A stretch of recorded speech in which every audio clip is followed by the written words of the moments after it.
solutions available. Call us today for a free estimate. Candy can fix it. I'm Austin Jackson, and for me, keeping it local really matters. Like when you're hungry. It's tough to beat a great meal at your favorite local spot. Well, if you've been injured, keeping it local matters even more. You need a law firm with experience in our area's courtrooms and a track record you can trust. The CSRA has always been my home. People know my law firm for work in the community as well as for our life-changing results. That's local experience you can count on. If you've been injured, call Austin Jackson, the Augusta guy, 706-724-7224. Some moments are too perfect for words. A love so true, a night so magical. At Windsor Jewelers, we help you find the ring that tells your love story. A ring as timeless as your forever. Because when the moment is right, only the perfect ring will do. Windsor Jewelers, where forever begins.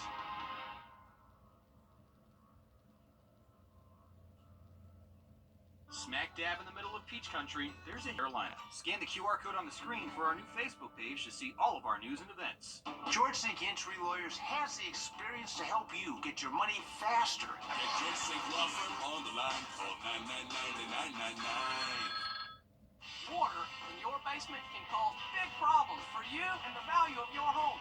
Canty Foundation Specialist provides the best basement waterproofing solutions available. Call us today for a free estimate. Candy can fix it. Thanks for watching News 12 on your side.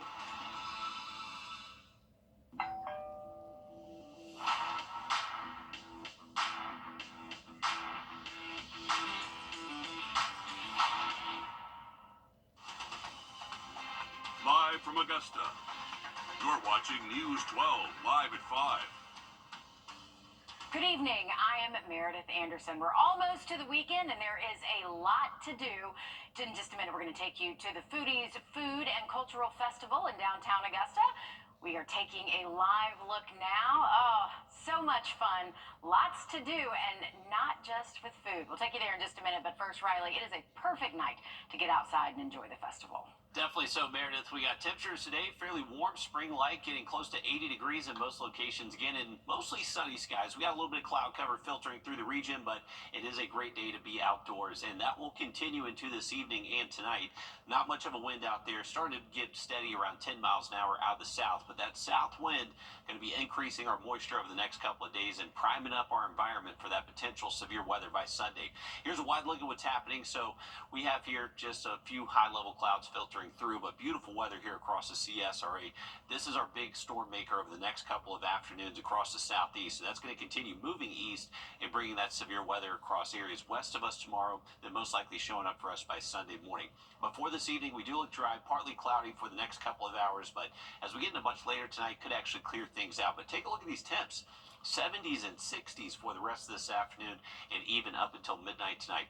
Saturday does look very nice. We're going to see a little bit more cloud cover tomorrow, and high temps will likely be a little bit warmer, up to 80 degrees. It's going to start getting a little bit breezy tomorrow afternoon, and that's going to be a sign of that front that is expected to arrive by Sunday. So we have issued that first alert, looking more and more likely like we'll see those storms. We'll have much more on the severe weather threat for you in just about 10 minutes. All right, thanks, Riley. Happening now, the Foodies Food and Culture Festival. It is the place to be this evening. It's at the Freedom Bridge in downtown Augusta, and you still have plenty of time to get there. That's where your Kennedy Payne joins us live now. And Kennedy, looks like those of us in the studio, we drew the short straw tonight. We're all pretty jealous of your assignment. Honestly, I hate to say it, but you should be jealous. I've been playing with monkeys. I got a homemade cinnamon roll. Except for this part. You might just laugh at me for this because I'm about to go through this obstacle course. So the Foodie Festival has all of these bouncy houses set up. So I'm actually just going to take you on a little obstacle course ride. Don't make fun of me, guys. I have not worked out. I don't know when the last time I did was, but are you guys ready? All right, here we go. Oh, I'm already messing up. Already messing up. Ah, this is the hardest part. Ah! Okay, we're getting there. We're getting there. We're seeing the finish line.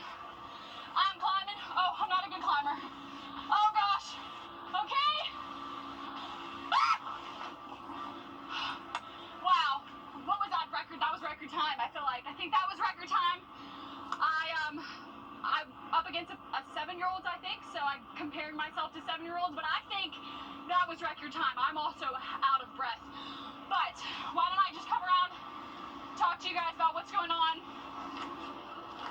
Don't mind me. Whew. So if you want, hi guys, we're gonna take a look right across these bouncy houses. Look at all of these vendors, guys. They have face paint, they have barbecue, they have homemade jewels, homemade candles. You can get permanent jewelry, and the food is to die for. We, like I said earlier, tried a homemade cinnamon roll, and oh my gosh, it was amazing. He makes everything in his truck. And the best part, you can also play with monkeys. You can eat your cinnamon roll, and then you can come work off every calorie you ever consumed by getting on these bouncy houses. I don't know the last time I was on a bouncy house, but I feel like that was actually a really good workout. I feel like maybe bouncy houses are pretty good to come get all your energy out, but I definitely still have time to get out here. Doesn't end until 7. Have plenty of time to come enjoy the fun, and it's also happening all weekend. I can confirm bouncy houses are a good workout. As the mother of a child who needed to wear her out on many occasions, it is perfect. So parents, you can get your kids worn out, you can burn off calories, and there's also plenty of good food. Thanks for that, Kennedy, and thanks for being a good sport. It looked like that was a lot of fun. Developing now live at 5, a woman accused of shooting and killing her boyfriend in Burke County gets bond. This is 25-year-old Hannah Cobb. This afternoon, a judge granted her, again, that $25,000 bond in the death of 30-year-old Telvin Osborne. Court just wrapped up a couple of hours ago. Now, if Cobb posts the bond, so far it appears she hasn't, the judge says she will have to give up her guns and be monitored. She faces a felony involuntary manslaughter charge. We're told the victim's mother actually wanted Cobb to get bond today. This is video from the bond hearing over Zoom. Actually, we're showing you the incident report there. Burke County deputies were called into the scene February 25th, just before 6 a.m. It happened at 4 Points Road West in Keysville. Investigators say they found Osborne in the bedroom with a gunshot wound to the chest. Cobb told deputies she was checking her gun, quote, as they do every night when it went off. Burke County Sheriff Alfonso Williams says the shooting happened after a night of drinking. Your I-Team's Will Rio has been following this story. He was in court today. He is still not back yet, but tonight on News 12 at 6 o'clock, he will have more details. New information tonight also about the suspect and deputy involved in a shooting that delayed the release of Glen Hills Middle School yesterday. It all started with a report of a stolen gun. Now, we have learned the suspect in this, Brandon Hill, was out on bond for a burglary when this happened. Plus, there are 2 bench warrants out right now for his arrest. You're looking at his mugshot from 2022. Also on your screen, Richmond County Deputy David Hopkins, who shot Hill when investigators say Hill pointed a gun at Deputy Hopkins. Deputies were originally called to Primrose Drive around 1 o'clock yesterday afternoon for a domestic dispute. When they got to the scene, the caller told them Hill stole her gun and ran off with it. Deputy Hopkins then spotted Hill, according to reports, near Glen Hills Drive. We're told Hopkins activated his body cam, so there is video of Hill flashing the gun and the deputy pulling his trigger. Hill remains in critical condition in the ICU tonight. He faces aggravated assault upon a police officer and weapons charges. Coming up all new on News 12 at 6 o'clock, your I-Team has more on the deputy's history. I have state records showing when he had training for incidents just like this one. To South Carolina now, where U.S. Representative Nancy Mace is now facing a lawsuit after accusing several men of sexual assault. Lawyers for Brian Musgrave, one of the 4 men, allege defamation. The suit also lists 5 others who allegedly contributed to the claims, but it does not list their names. All of this stems from a February 25th speech, the video on your screen, that happened on the floor of the U.S. House. That's where Mace called out the men for being sexual predators. 3 days after she made those claims, Musgrave's lawyers demanded she turn over evidence of this or issue an apology. Now, in response to this, a government lawyer issued this statement saying what Rep. Mace said is free speech. It is protected by the speech and debate clause of the Constitution, he says. He says government lawyers are ready to defend Mace. Also, he says Mace has turned over all of her evidence to SLED so Musgrave can reach out to agents there. SLED did confirm an investigation against one of the men, Mace's ex-fiancé. The agency did not, though, confirm an investigation against the others, including the man now suing her. Mace herself has not responded to the lawsuit yet. Now to Georgia state lawmakers who are considering a bill requiring Georgia daycares to have anti-choking devices on hand. Doctors say it could do more harm than good. Shay Schrader tells you why.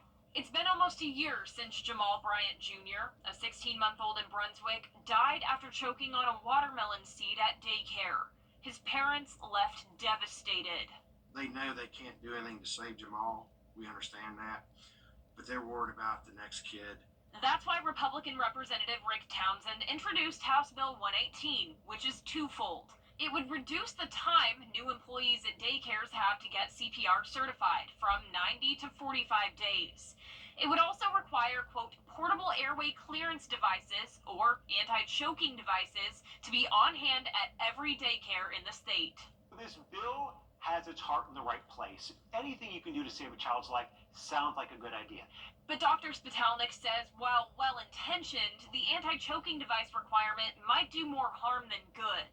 The devices are not approved by the FDA, nor are they recommended by the American Heart Association, which determines what's considered the gold standard in choking rescue protocol. The devices are supposed to create negative pressure that would essentially suck an object out of a choking person's throat.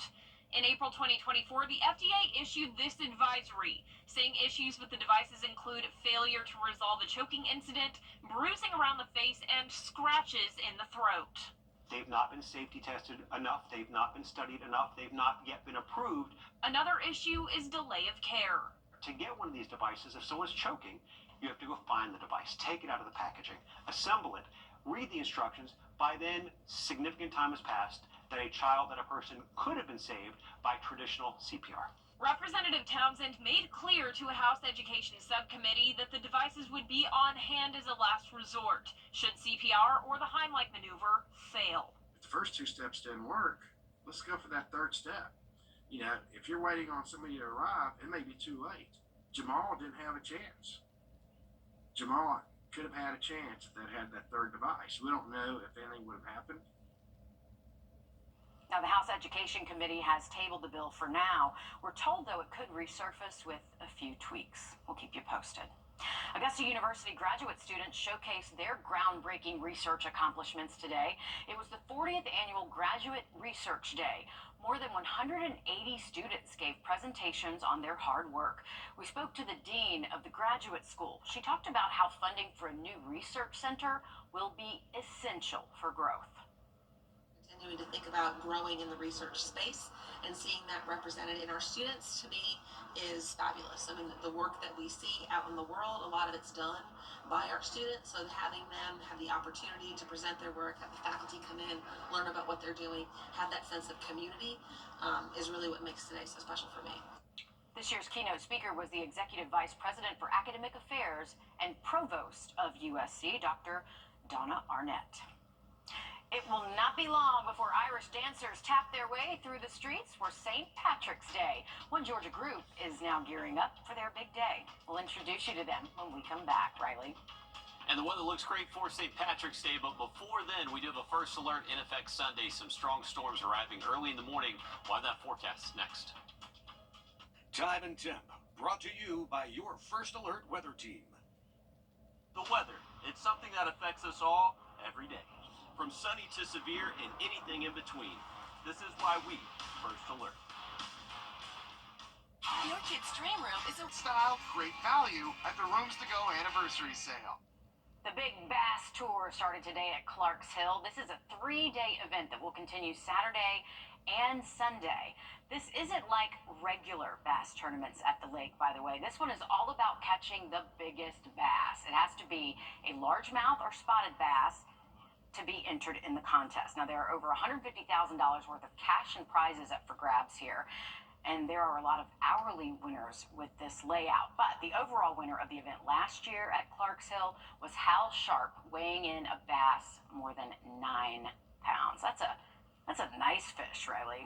That's a big bass. I think if you catch a 9+ pounder at Clarks Hill in this event, you are pretty much going to win this event. But there was a number of big fish already caught. I think when I left, the top one was just under 7 pounds. It was around 6.9 pounds. So great weather up there today for fishing. We had sunshine. The wind started to pick up a little bit into the afternoon. And best of luck to any anglers competing for the rest of the weekend. The thing is, Sunday not looking great. So hopefully you can get out there tomorrow and try to get out early, because the wind will start to pick up even more heading into tomorrow afternoon. 79 degrees. It is close to 80 in most spots across the region today. That south wind starting to get steady around 10 miles an hour. But beautiful evening if you are heading out. We got the Foodie Festival in downtown Augusta. Weather looks great for that for the rest of tonight.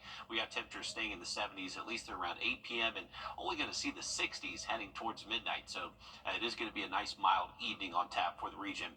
But all eyes are on our Sunday. That's when we have issued that first alert, expecting some storms to arrive early in the morning. So take advantage of the nice day tomorrow. Sunday's not looking great to get outside, at least not for the first half of the day. Let's take a look at our first alert. So this is for a number of different threats. We're expecting some strong winds with storms. I would say 40 to 50, a pretty good bet. And I'm expecting at least some of these to get up to that severe level of near 60 miles an hour. Also, there's going to be a lot of wind shear. May not necessarily be a lot of instability to work with, but enough shear to where we could see that isolated tornado threat as well. So just want to make sure early Sunday, throughout the morning hours, you have that cell phone close by so you can get those alerts quickly. Here's where our rain chances are going to max out at. Heading into early Sunday, most likely between, I would say, 4 a.m. up until about 12 p.m. That's going to be our window when these storms are pushing through the CS area, potentially bringing us that severe weather.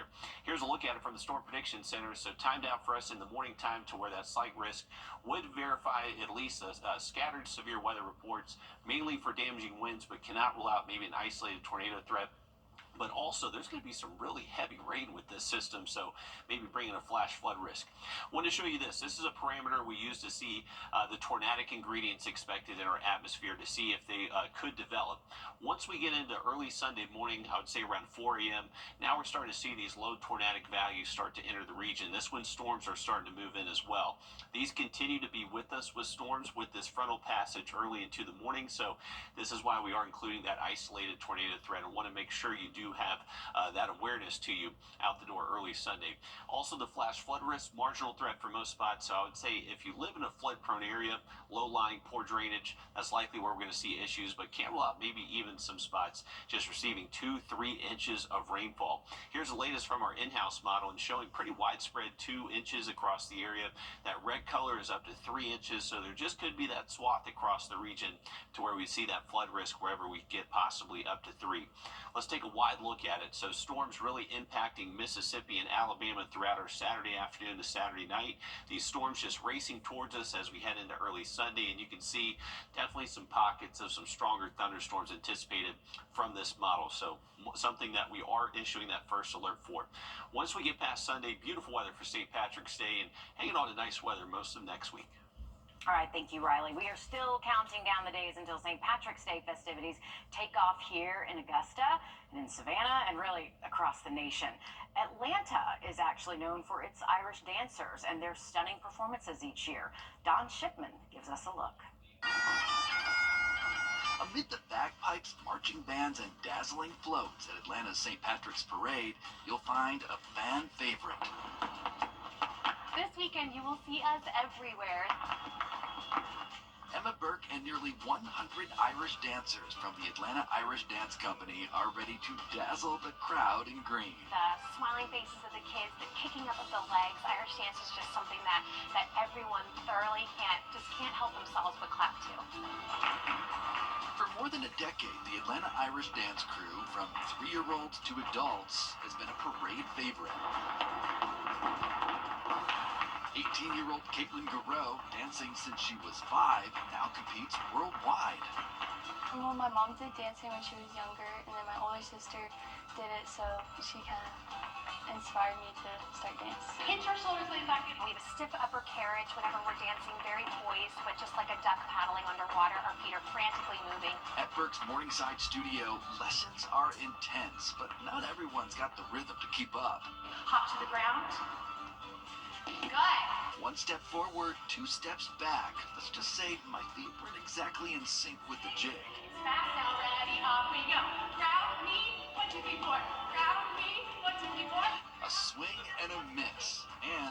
found respect for the art of Irish dance. I think when you brought the music in, I was done. The music is fast. The music is fast, and so is the footwork. Here at home, we're gearing up for St. Patrick's Day here, too, with our St. Patrick's Day parade. This is video of last year's turnout. This year, it takes place on Monday at 2 o'clock. The Irish American Heritage Society is hosting it. The parade route starts on Green Street, goes through 11th Street, and ends on Broad. All of our regional state champs will be on a float as well. You can spot them on the Caravan of Champions. So much fun, lots to celebrate. First Alert Radar. Lazy boy. Long live the lazy. A new connector on the Atlanta Beltline is literally bridging the gap between Atlanta's Upper West Side and parts of downtown. Joshua Skinner shows us how it's increasing the quality of life there. It's not quite the circle of life. It is truly a circle of love around the city of Atlanta. But the Beltline is one step closer to connecting all things Atlanta. The 3/4-mile spur trail was officially christened, giving people the ability to move around the west side without having to deal with the busy Joseph E. Lowry Boulevard. This path will empower walkers, cyclists, and residents to move freely. But one of the biggest selling points is this bridge right here, which helps connect the Upper West Side all the way to Mercedes-Benz Stadium downtown. That's great news for businesses in Westside Paper. What would you like on your tacos? Like El Santo Gallo. Having the Beltline run by us or next to us is going to definitely connect us to the rest of Atlanta. Owner Lalo Rivera admits that it's been a slow go for Westside Paper's traffic. I definitely think we're a little early to this whole thing, but you know, I'm looking forward to the future. With food so good, you'll have to slow yourself down. Try not to choke to death. The west side to downtown connection could also help fill some vacancies and create a smoother path to new destinations. I can't wait to see this trail continues to elevate the west side.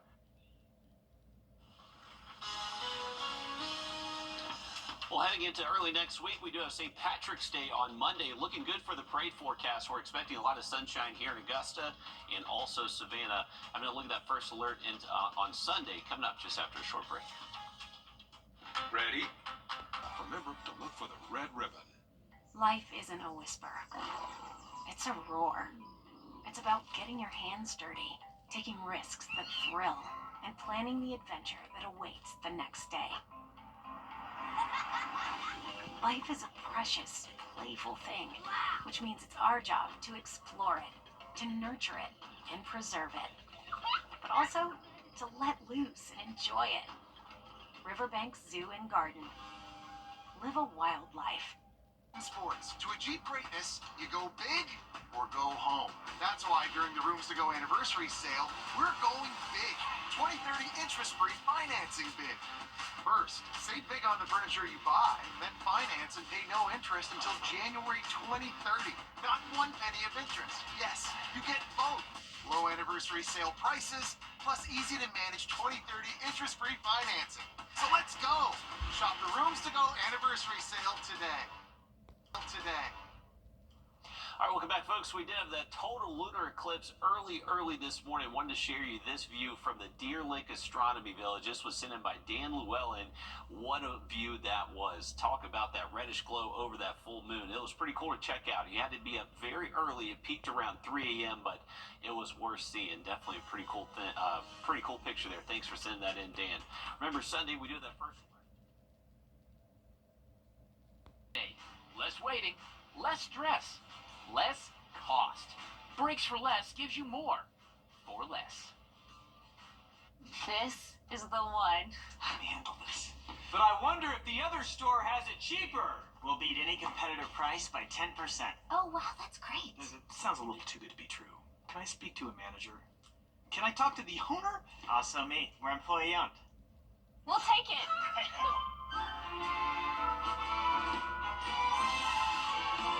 Oh. It happens all the time. Break up with your big box store today. Great news, Augusta. Weinberger's Furniture and Weinberger's Interiors Market have come together, and that means a huge merging sale just for you. One incredible store, one massive selection. Love classic, modern, eclectic, whatever your style, find it now at prices too good to last. But hurry, once it's gone, it's gone. The Weinberger's merging sale happening now. Visit Weinberger's Furniture and see the new selection all at the main location on Riverwatch Parkway. Visit CircleK.com for details. Our First Alert has always given you the edge against severe weather. And now, with our new First Alert radar network, First just got even faster. With up to 10 times the resolution of other local radars and technology that can pinpoint right down to your street, First just got faster. Trust Chief Meteorologist Riley Hale for your First Alert. When you visit or work with Parker's Kitchen, your support makes a difference. You've helped us rank as Best Workplace in America. None of this happens without you. Thank you. You're watching News 12 live at 5. Continues. This weekend, Augusta's Foodie Fest is back. Dozens of food trucks and local crafters ready to serve you on this beautiful Friday and into the weekend. We're taking you there live right now, but again, in just a few minutes. Good evening and happy Friday. We have made it. I'm Meredith Anderson. Before we go to the Foodie Fest, we're monitoring the potential for severe weather Sunday. Your First Alert Chief Meteorologist Riley Hale has the latest. And Riley, when do these storms look to roll in, and really, what do we need to watch out for? Well, Meredith, they're going to start Sunday morning, most likely early into the day, so really want to make sure people are weather aware starting early Sunday. Have that cell phone close by. It looks like we're going to see some strong wind in 10 minutes. All right, thanks for that, Riley. Happening now, Augusta's Foodies Food and Culture Festival. It is underway at the Freedom Bridge, and the best part, it is free and going on all weekend. Your Kennedy Payne joins us live at 5 from the festival, and Kennedy, we bet it smells heavenly out there. It does smell so good. I actually have something that looks amazing right in front of me. I'm here with Casey. So Casey, tell us.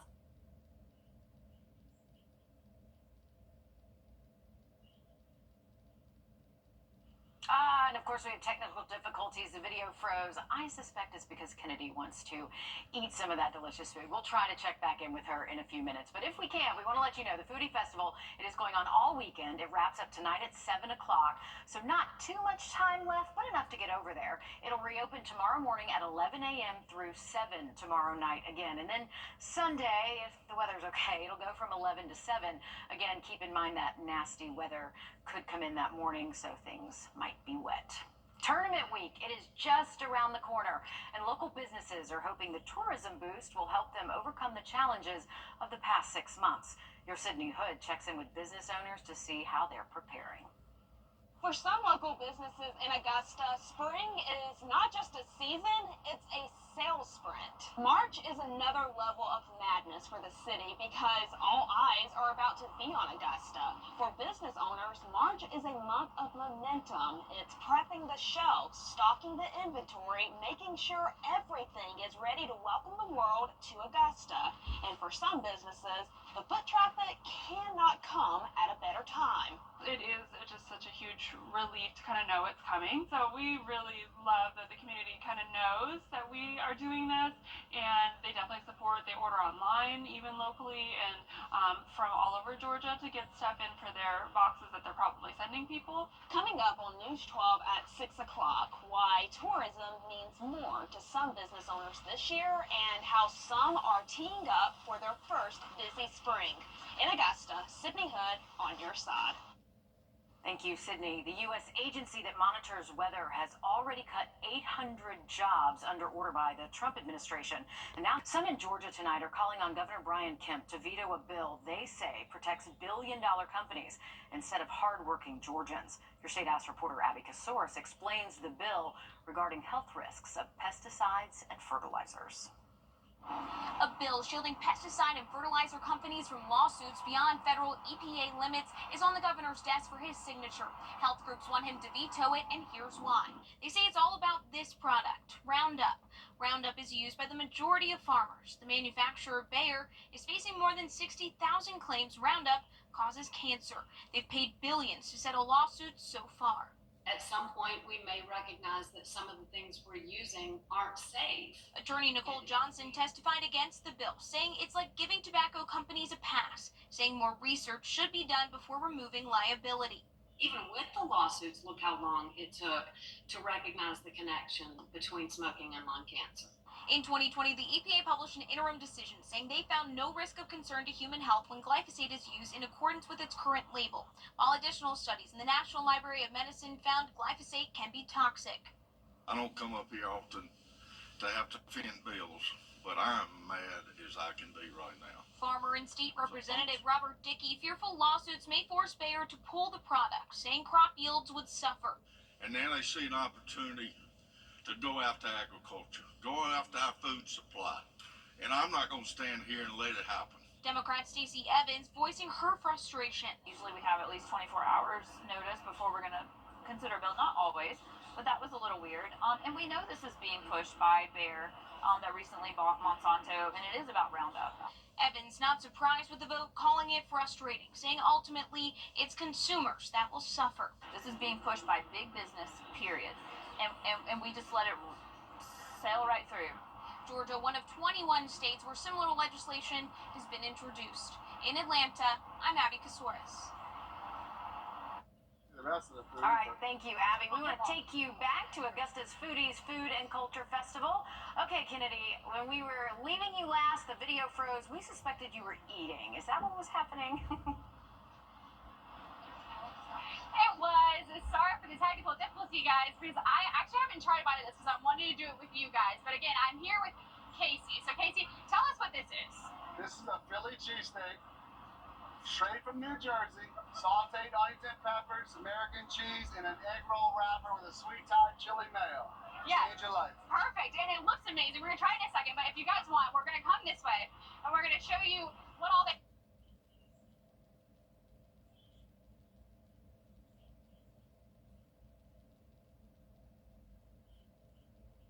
You know what? She just can't catch a break out there, can she? But you know what? She's got all the food to enjoy, and you can too. Again, this is going on all weekend. 7 o'clock tonight it wraps up. It reopens tomorrow morning at 11 a.m. through Sunday. Then Sunday, it goes from 11 to 7. All right, the horses are ready to run this weekend for the 82nd running of the Aiken Trials. Today, patrons got to see the campaigners before they leave Aiken for various racetracks around the country. Local trainers and renowned retired jockey Robbie Davis were there to get everyone excited for tomorrow's races. Gates open tomorrow at 10 a.m. with the opening ceremony at 11:30. The first race kicks off at noon right there off Two Notch Road Southeast. You can buy your tickets online for $25. It is cash only, though, at the gate, so make sure you stop by an ATM on the way there. Still ahead after the break, a local program is filling in the gaps when it comes to the arts and exposure, and you can support its work. We'll have the details for you when we come back, Riley. And we've been talking about it the last couple of days. That severe weather threat still looks possible Sunday starting early in the morning. We'll have that full forecast next. Time and Temp, brought to you by your First Alert weather team.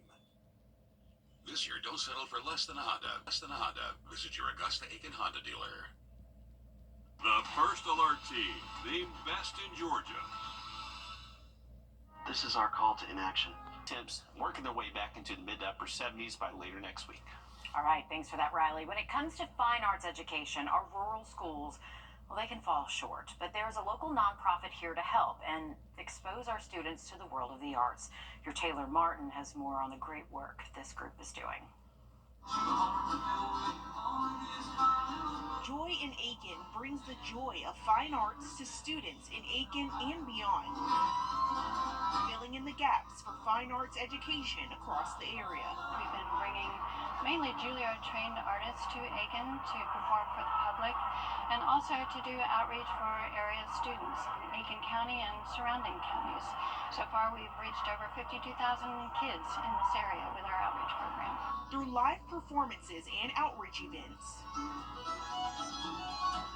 and welcoming 36 schools, they reached 2,259 students in 2024 alone. A result of the fact that the funding for arts in the schools has been so severely cut in recent years, teachers and schools really don't have the resources to bring to students the kind of teaching and mentoring that we can offer with our Juilliard-trained artists.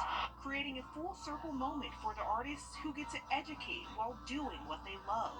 When I was in middle school, I had a wonderful band director in my school and kind of instilled in me the love of music. And so anytime I get a chance to convey what I do to the next generation, it's meaningful to me. It's a program expanding access, one artist at a time. In Aiken, Taylor Martin on your side. Joy in Aiken, by the way, has a concert tonight at the USCA Etheridge Center starting at 7:30. Tickets are $45 and benefit the outreach program. USCA students get in for free. Most people hate spring cleaning, but what if I told you you could do a lot of spring cleaning without even getting off the couch? I'm Jamie Tucker. Tell you what I mean coming up. First Alert Radar, powered by Jim Hudson Automotive Group. March 10th through 15th, we're at Lionel Smith Limited. Psst, come on in. It's the Rooms to Go anniversary sale, and we're making this one to remember. Low sale prices? You got it. Stylish furniture? Of course. And anniversary size savings that will have you celebrating room to room. Online or in store, if you shop, you save. It's the Rooms to Go anniversary sale going on now. At Brookell, it's all about getting at Lionel Smith Limited. It's time for spring cleaning, and just like your home, your phone could definitely benefit from some tidying up. Your consumer tech reporter Jamie Tucker explains how cleaning up your phone could help it last longer.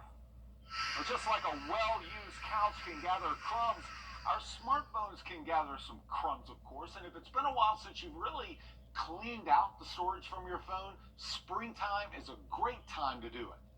Over time, our phones gather and store bits and bytes of information. Unused apps not only take up space, but they could be tracking your moves online and maybe even in real life. Do an inventory of the apps on your phone. If you see some you don't use, don't even remember downloading, now's a good time to delete them. Check your phone's storage. If you see any apps that use a lot of space, most of that is just data. The easiest way to reclaim that storage is by deleting the app and then reinstalling it. You won't lose photos and posts, but all of that space will be freed up on your phone. If it's been a while since you cleaned up phone storage, open settings and you'll probably get a recommendation to review large attachments. On this phone that's over 3.5 gigabytes, review them and delete what you don't need to keep.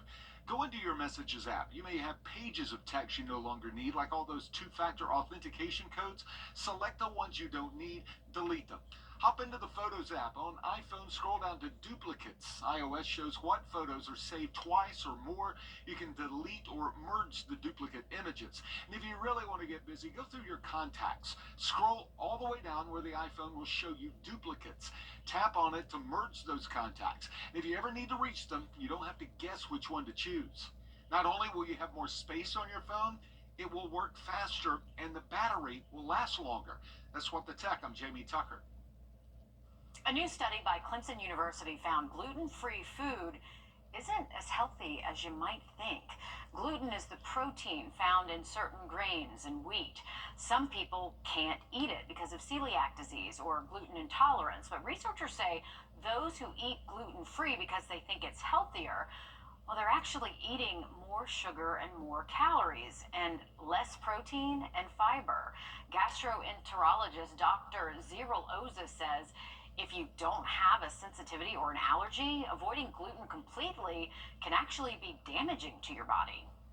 We as human beings actually grew up with these grains because when we were evolving 10,000 years ago, like in the Middle East, these were the grains around. So humans are very much adapted. So we cannot just come forward and remove them completely from our diets. It will change our gut microbiome, our tolerance. Good to know. Clemson researchers say in the near future, gene editing technology might allow them to remove gluten from wheat products. So someday, gluten intolerant people might be able to eat true wheat bread with the gluten removed. Riley. Well, heading into this weekend, want to make sure you do have our First Alert weather app downloaded. Definitely a good way to get those alerts as we are tracking those storms to arrive early Sunday morning. Another quick look at that forecast just after the break.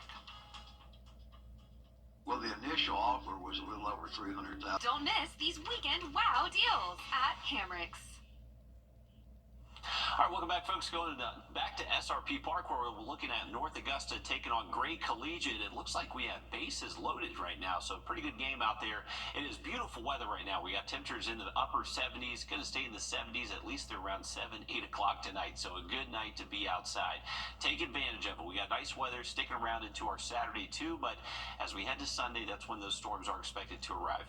Jumping ahead to tomorrow morning, our wake-up temps are going to stay in the mid-50s, so well above average, and it is going to be a mild start to the day. Going to see partly cloudy skies throughout the day on Saturday. Those high temps most likely into the 80s. Not ruling out a stray shower, but looks to be fairly dry for most spots. This will be our main event that does arrive early Sunday morning, bringing that severe weather threat to our western counties first, closer towards Augusta as we head towards around, say, 5, 7 a.m., and then starting to move into our eastern counties once we get closer to midday. I would say once we get past around 1 p.m., we're done with this severe weather threat, seeing some clearing later into our Sunday afternoon and expecting those highs to most likely reach at least the 70s. It will be a little bit cooler behind this system as we head into early next week. We'll get our morning temps at least back down into the 40s, waking up for St. Patrick's Day on Monday. The weather looks great for St. Patrick's Day. It's really just Sunday. You have to make sure that you are staying weather aware. Remember, have that First Alert weather app downloaded to get those weather alerts if they are issued for your area. Next week looks great, though. Lots of sun and starting to get a little bit warmer by the middle of next week. All right, thanks, Riley. And thanks for joining us for Live at 5, News 12 at 6 o'clock. Coming up next, don't go anywhere.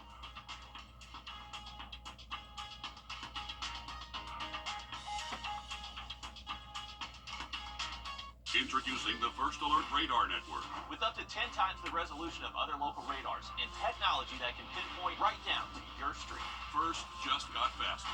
Drive a bargain during